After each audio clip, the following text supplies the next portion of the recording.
सबकी जिम्मेदारी एक ही होती है, पालो पोसो लायक बनाओ और छोड़ दो वो अपनी ज़िंदगी जिए और हम अपनी ज़िंदगी जिए। बस यही रास्ता है, भगवान इसको समझाना चाहते हैं।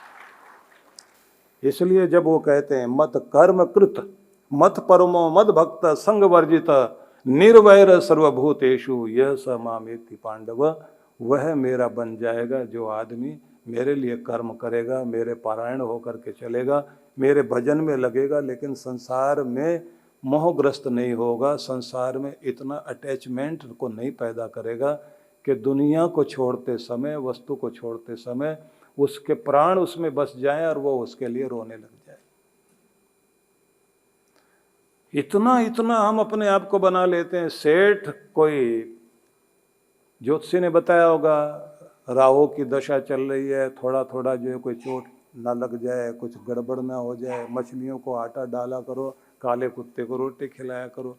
अब बैठ गया बेचारा नदी के किनारे, मछलियाँ थी वहाँ पर, हाथ में आटे की गोलियाँ ले रखी हैं और उनको जो है ऐसे करते करते गोलियाँ डाल रहा है। कदम आगे बढ़ाते बढ़ाते एक जगह में पाँव घास से ऐसा फिसला, धड़ाम से नदी में जाके गिर गया। अब नदी थी बहुत तेज, बहाव में बह गया।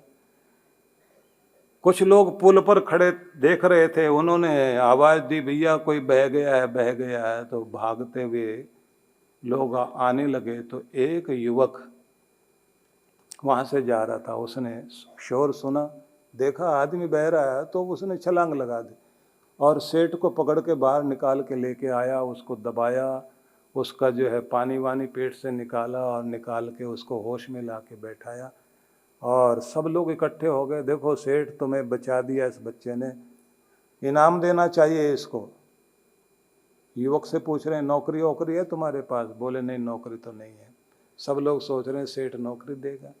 सेठ ने अपनी जेब में से देखा 2000 का भी नोट है, 500 का भी नोट है, चेक बुक भी है, सब चीज़ें गीली गीली थी। उनमें से एक जो है उसने सबसे गीला और पुराना नोट 1 रुपए का निकाल के उसको दे के कहा ले भैया रखो, तू भी क्या याद करेगा। सब लोगों ने गालियां देनी शुरू कर दी, सेठ जिंदगी चली जाती तुम्हारी, 1 रुपया दे रहे इस बच्चे को। वो बच्चे ने भी वो नोट पकड़ा हुआ, कभी वो सेठ की तरफ देखे, कभी नोट की तरफ देखे, कभी उस नदी की तरफ देखे। एक समझदार आदमी आया, उसने आकर के कहा क्यों तुम लोग जो चिल्ला रहे हो सेठ के ऊपर, 1 रुपया दिया है, इसकी जान की कीमत थी 1 रुपये की। 1 रुपये का तो आदमी था ना बेचारा, और अगर ये मर भी जाता तो 1 रुपये का नुकसान होता, इससे ज्यादा कोई नुकसान होने वाला नहीं था। इसकी जिंदगी की कीमत 1 रुपया बस। दूसरा कहता है 1 रुपये में तो कुछ भी नहीं आता। बोले इसकी भी जिंदगी से कुछ भी नहीं आता, इसका धरती पे रहना न रहना सब बेकार, और कोई नुकसान भी नहीं मानना जाता। चला गया तो 1 रुपये का नुकसान होता। सेठ कहता है मेरी तो करोड़ों की जिंदगी है। बोले करोड़ की जिंदगी होती तो करोड़ की श्रद्धा भी होती और करोड़ का आदर भी होता कि जान देने वाला परमात्मा है, अगर बचाने वाला कोई आदमी हो तो भी परमात्मा का दूत है। पर आदमी जब चिपक जाता है चीजों से तो फिर ऐसे ही मोह हो जाता है उसका, छोड़ना नहीं चाहता, छूटता ही नहीं उसके हाथ से। तो इसलिए कृष्ण भगवान कहते हैं मेरे लिए कर्म करने वाला बनना, मेरे पारायण होकर चलना, मेरी भक्ति में लगना, लेकिन बस सावधान, चिपकना नहीं, मोह नहीं करना, फंस मत जाना। और जैसे कोई शहद की मक्खी चाशनी पर बैठ जाए तो किनारे से बैठकर उसका आनंद लेती रहे, तब तक तो उसको आनंद पूरा है। और अगर थोड़ा सा आगे बढ़ गई स्वाद में, लालच में, तो पंख जरूर चिपक जाएंगे और फिर वही चीज़ जो उसको सुख दे रही थी वही उसकी मौत का कारण बनेगी। इस दुनिया में बहुत लोग आए आनंद मनाने के लिए, लेकिन सबके पंख चिपक गए, उड़ना भूल गए और ऐसे मरते रहे और जन्म जन्म तक मरते चले गए। इसलिए अर्जुन, अगर तू भी अपना कल्याण चाहता है तो संसार में अपने पंख मत चिपकने देना, उड़ान अपनी मत भूल जाना। किनारे बैठकर इस जिंदगी का आनंद लेने वाला बन जाए तो ही तो जीवन को भोग सकेगा। इसलिए कहते हैं ना हर भूलो न जग भूलो, दुनिया में अपने कर्तव्य कर्म करने ना, और भगवान के प्रति भी फर्ज निभाना। न हर भूलो न जग भूलो, रहो इस तरह से जिंदगानी में कि जिस तरह से कमल रहता है तालाब के बंद पानी में, ऐसे खिले रहो। इसलिए उन्होंने कहा कि मैं तुम्हें सर्वगुह्यतमं भूय शृणु में परमं वच इष्टोसि में दृढ़मिति ततो वक्ष्यामि ते हितम, तुम्हारे कल्याण के लिए मैं ये परम रहस्य वाले श्रेष्ठ वचन तुम्हें सुनाने लगा हूँ, क्योंकि तुम मेरे बहुत प्रिय पात्र हो। अर्जुन, तुम्हें बता रहा हूँ कि अपने मन को एकाग्र करना मुझ में, मतलब ध्यान वाले बनो, ये पहला कार्य तुमने करना है। भगवान के ध्यान में लगने वाले बन जाओ। भगवान का ध्यान करने वाले बनोगे तो मतलब जब भी पूजा करते हो तो तुम्हारा ध्यान भगवान में हो। और इसको वो कहते हैं कि ऐसा नशा चढ़ जाए तुम्हारे अंदर भक्ति का कि जब नाम आए प्रभु का तो तुम्हारे अंदर वो प्रेम जाग जाए। जैसे अपने किसी प्रिय का नाम याद आता है तो प्रेम की लहरें अंदर जाग जाती हैं, और दुश्मन का नाम याद आ जाए तो जलन वाली, गुस्से वाली, बैर वाली लहरें तन बदन में आग लगा देती हैं। ऐसे परमात्मा का नाम आ जाए तो अंदर प्रेम की लहर उठ जाए कि उसको याद करने लगा हूं, दुनिया का सबसे बड़ा दाता, जिसकी मेहरबानियों से सबकी झोली माला माल है। अब मैं उसे याद करने लगा हूँ जो सबसे बड़ा दयालु है। किसी और को तरस आए ना आए, लेकिन मेरे परमात्मा को जरूर तरस आता है। कोई और मेरा ध्यान रखे ना रखे, वो तो जरूर रखता है। जब आपको इस तरह से भगवान का ध्यान आता है तो आपका हृदय प्रेम से भर जाता है। इसलिए भगवान का नाम स्मरण करते ही उसके गुणवाचक नामों को भी याद करना चाहिए। दयालु, कृपालु, दाता, पतित पावन, असीम, अनंत, ये सब चीजों को याद करो। कष्टों को हरने वाला मित्र भी वही है, माता भी वही है, पिता भी वही है, बंधु भी वही है, सखा भी वही है। दीनों का दीनानाथ वही है, गरीबों का मसीहा वही है, अनाथों का नाथ वही है, धनियों का धनी वही है, प्राणों का प्राण वही है। मित्रों का मित्र भगवान, उससे बढ़कर मित्र कोई नहीं है। और डॉक्टरों का डॉक्टर भी वही है, रक्षकों का रक्षक भी वही है, उससे बड़ा तो रक्षक कोई हो ही नहीं सकता। दुनिया में बचाने वाले जितने हो सकते हैं, बचाने वालों को भी जो बचाता है वही तो मेरा परमात्मा है, मैं उसे याद कर रहा हूँ। तो ऐसे भाव विभोर होकर याद कीजिए कि नाम आए तो आप भाव विभोर हो जाएं। और जब भाव विभोर हो जाते हैं तो फिर आप ये ध्यान रख लीजिए, भीतर से प्रेम की धारा अपने आप बहने लग जाती है। तो भगवान ने यह कहा कि संसार में लिप्त होने से बचिए। अब ये बात थोड़ी सी और समझ लीजिए। फर्ज निभाओ, जिम्मेदारियां पूरी करो, और उसके बाद शुरुआत तो वहीं से हो जाती है ना, जिस दिन बहू आई और तीसरे दिन उसका हाथ किचन में लगवाया और चौथे दिन उसके हाथ में चाबियां दी। चाबियों का गुच्छा देने की परंपरा है। लगभग सभी जितने भी वर्ग हैं, सिंधी हो, पंजाबी हो, मारवाड़ी, अग्रवाल हो, राजपूत हो, पटेल हो, पाटिल हो, कोई भी हो,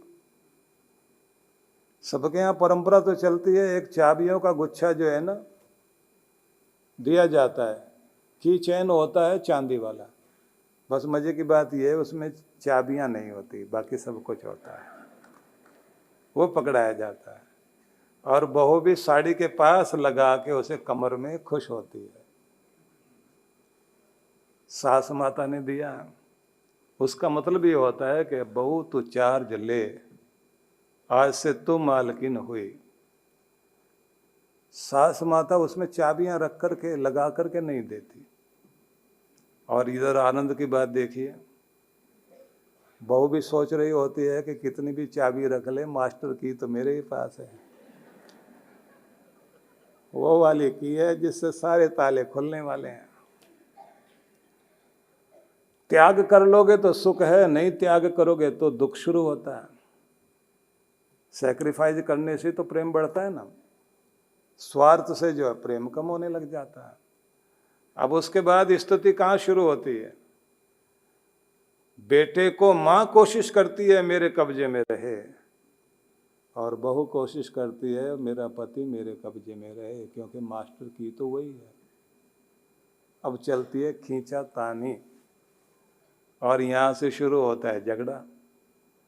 और कभी कभी तो ऐसी हालत होती है कि पति बेचारा बाहर से काम करके लौटा है, सिर भारी हो रहा है उसका, सोचा था कि चलो घर में जाएंगे, चाय वगैरह पीने के बाद पत्नी को लेकर के घूमने फिरने के लिए जाएंगे, थोड़ा सा बाहर होकर आएंगे, मन बदलेगा।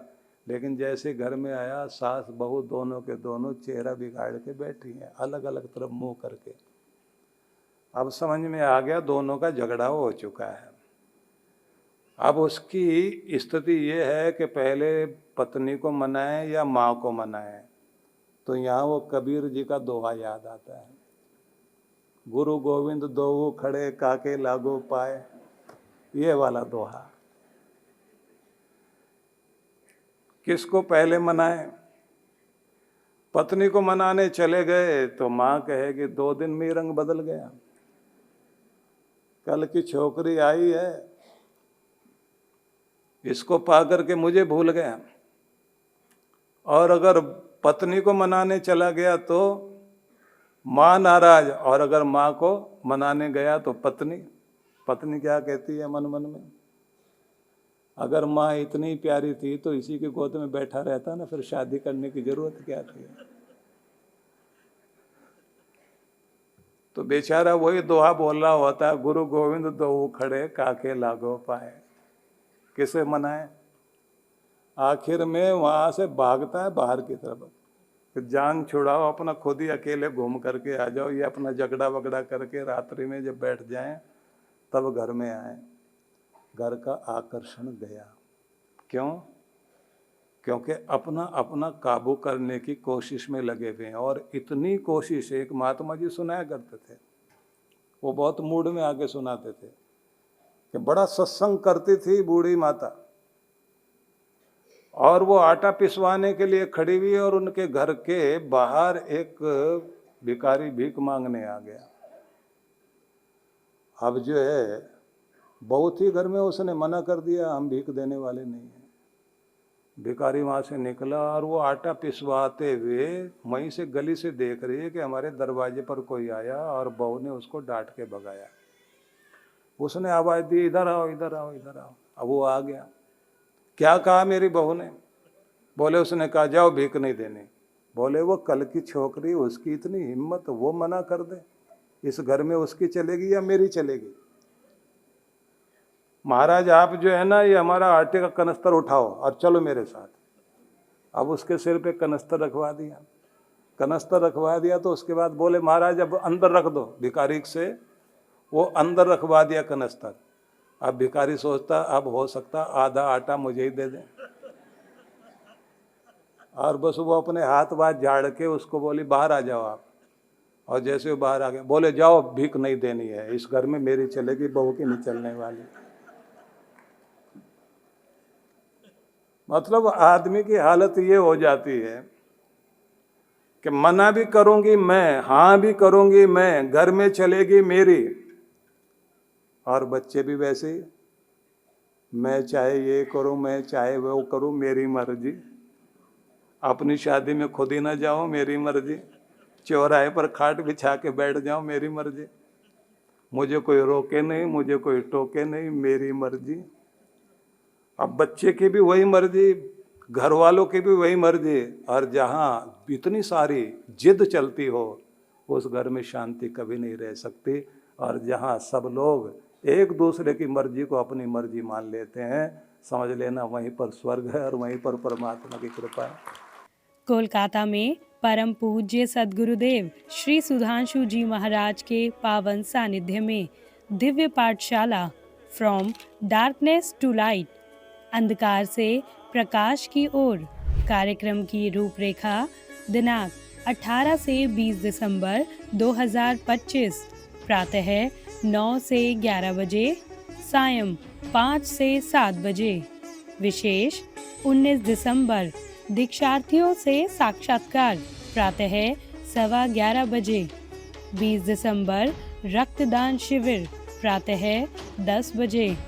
गुरु मंत्र दीक्षा प्रातः 11:15 बजे।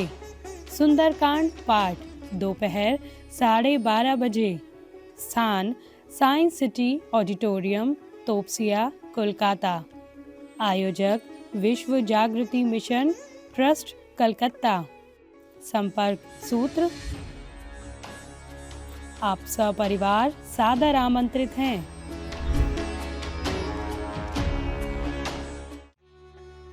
गुजरात के सूरत में परम पूज्य सद्गुरुदेव श्री सुधांशु जी महाराज एवं डॉक्टर अर्चिका दीदी जी के पावन सानिध्य में विराट भक्ति सत्संग कार्यक्रम का आयोजन होने जा रहा है। कार्यक्रम की रूपरेखा दिनांक 25 से 28 दिसंबर 2025।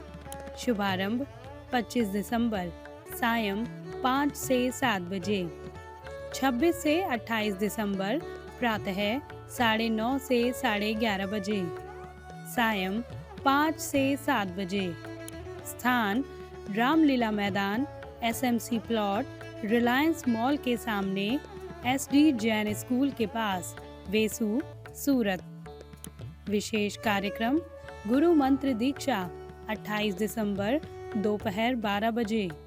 आयोजक विश्व जागृति मिशन सूरत मंडल, बालाश्रम परिवार। संपर्क सूत्र। आप सपरिवार सादर आमंत्रित हैं।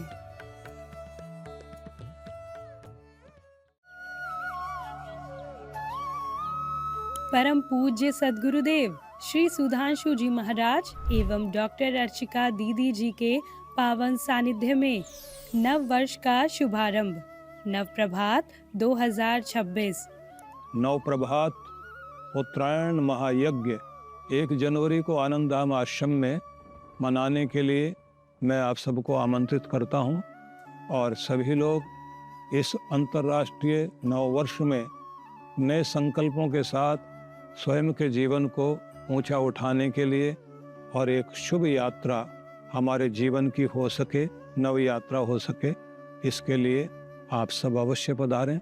कार्यक्रम की रूपरेखा दिनांक 1 जनवरी 2026। नव प्रभात यज्ञ प्रातः 9 बजे।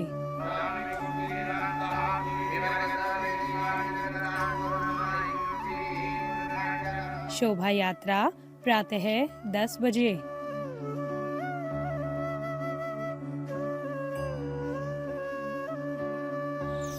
शिवालय प्रांगण में दिव्य सौभाग्य उदय प्राप्ति पाठ प्रातः 11 बजे। भजन एवं सत्संग प्रातः 11:30 बजे। स्थान आनंदधाम आश्रम, बक्करवाला, नई दिल्ली। आयोजक विश्व जागृति मिशन, नई दिल्ली।